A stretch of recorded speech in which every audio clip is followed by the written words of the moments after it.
The sound of a mother's sob can cut deeper than the sharpest blade.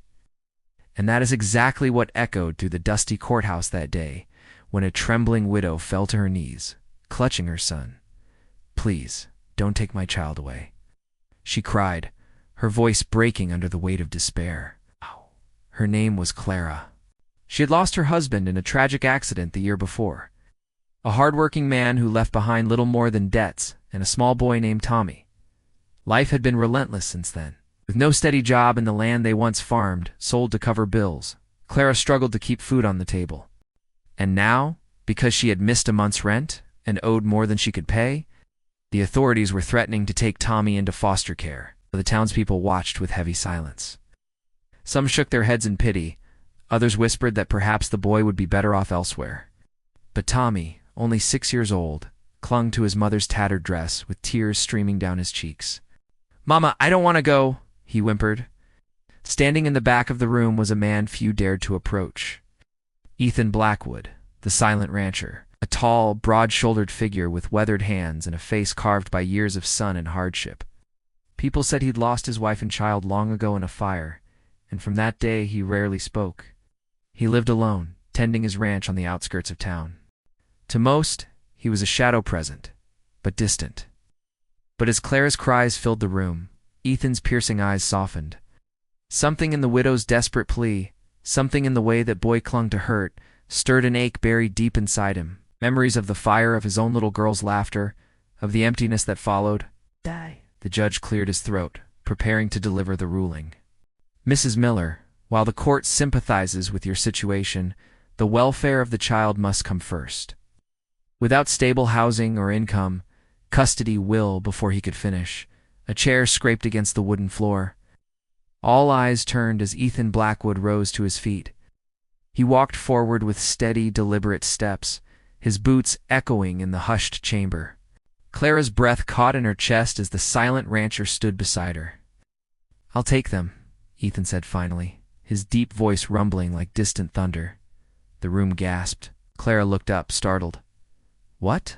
"I'll give them a home," Ethan continued, his gaze fixed on the judge. "The boy stays with his mother. They can live on my ranch. I'll cover their needs. You won't find a steadier place for that child than with me."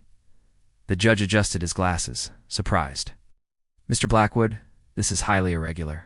Are you certain?" Ethan nodded once, firm and unyielding. "More certain than I've ever been." Clara's tears flowed harder, but now they weren't only tears of sorrow. She whispered, "Why? Why would you do this for us?" Ethan looked at her, his voice heavy with unspoken pain. "Because no child should be taken from their mother. I know what it's like to lose family. I won't stand by and let it happen again." The courtroom fell silent, and after a long pause, the judge finally declared, "Very well. The boy remains with his mother, under the guardianship and support of Mr. Blackwood." The days that followed were not easy.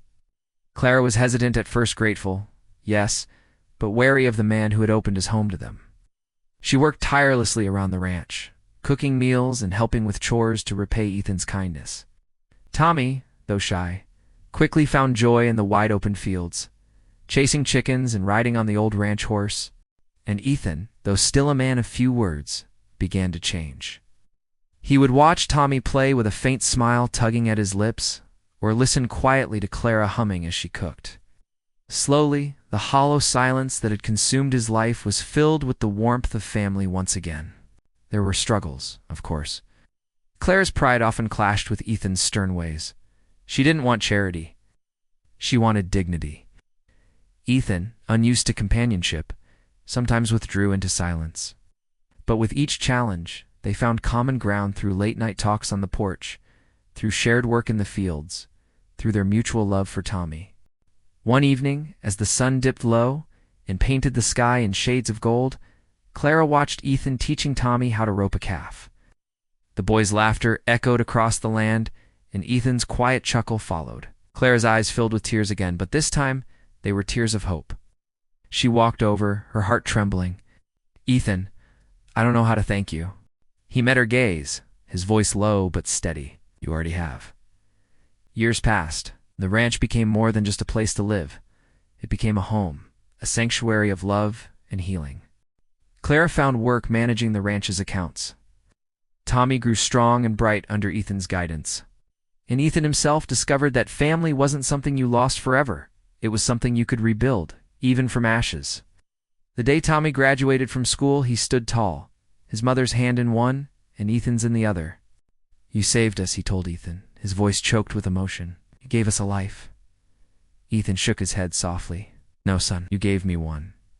And so, the silent rancher who once lived in shadows found his voice again, not through words, but through love. Clara's desperate plea had not only saved her child, but it had also saved a broken man.